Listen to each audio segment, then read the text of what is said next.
Okay. How does the census play into all this? Our relationship with how much money we get. We've been talking a lot about the importance of census. Is the counts important? But the underlying reason for that is federal and state funding are based on the census of your entity, or it's a county or city or district or whatever it is. So how is a census going to affect us in Texas if we have an undercount, for instance?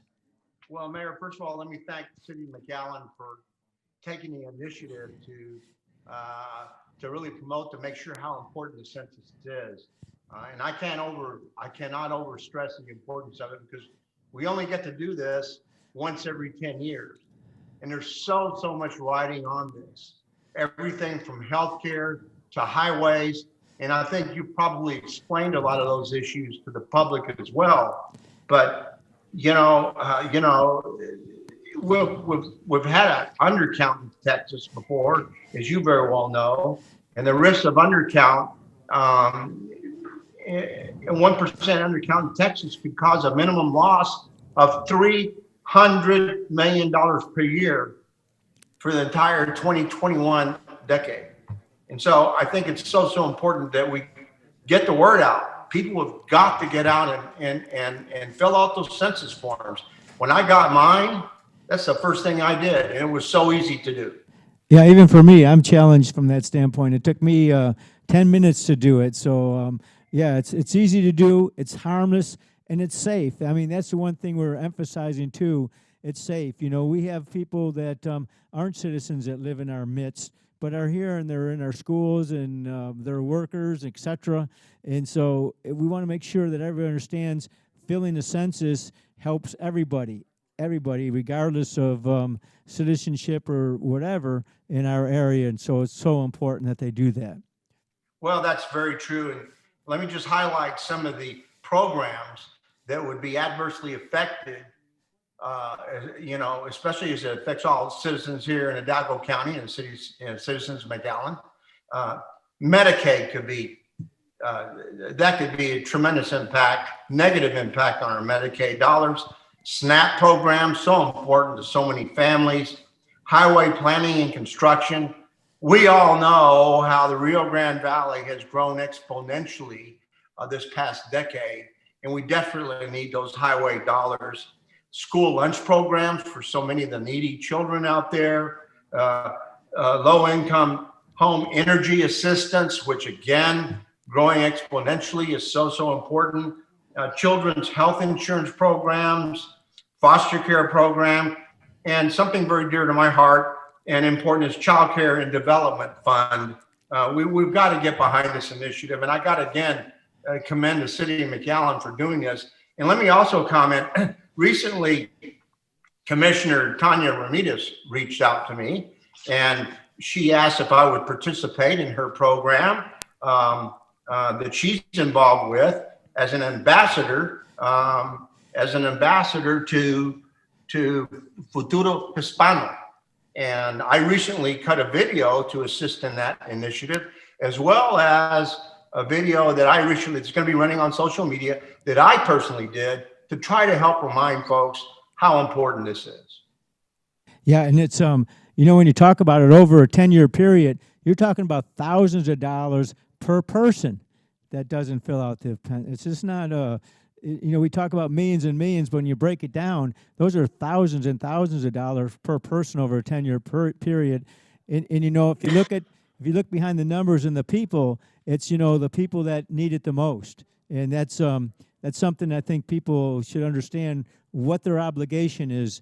It's obligation as a citizenship obligation, as being a good member of our community, but it's also an obligation to the ones that are most needy in our community that we should be helping. And just filling out a census is very, very little effort to do that for them. Well, that's very, very true. And people shouldn't be worried about filling out the census. I know some families worry that, they're going to know where I am and all that.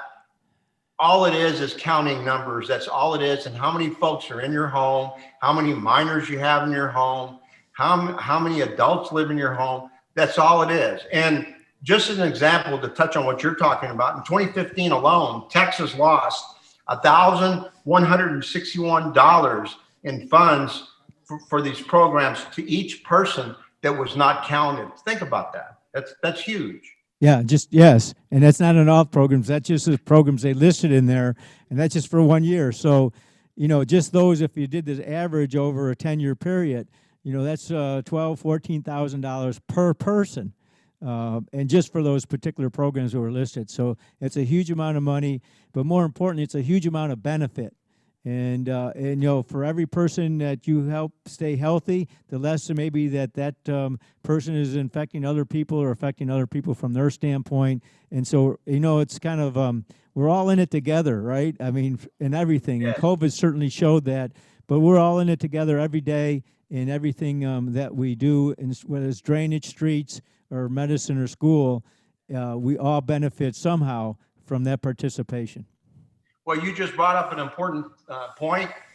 We just went through a hurricane, and we had so much flooding that was going on throughout the Rio Grande Valley, and that was just a Category 1.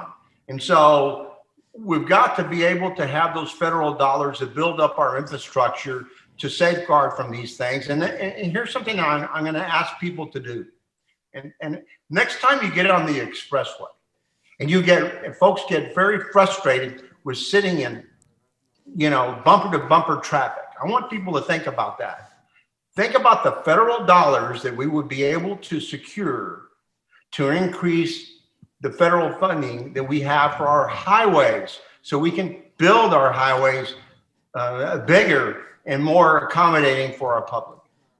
Yeah, and Bobby, one of the other thing is there's a couple questions on the census. It's not just how many people in your household. So one of the reasons they ask about how many children it is, because a lot of these programs are based not on the overall census, but the census of children, for instance, and especially in the educational area and SNAP and all those things. So they're not trying to intrude into your personal life per se. What they are trying to do is get a measure of a census based on certain segments of our population, because that's where the money's flowing back into the community. So don't be afraid to fill that out. And they're very, very, it's not very delving into your personal life on any question on the census. So it's important that they answer all the questions.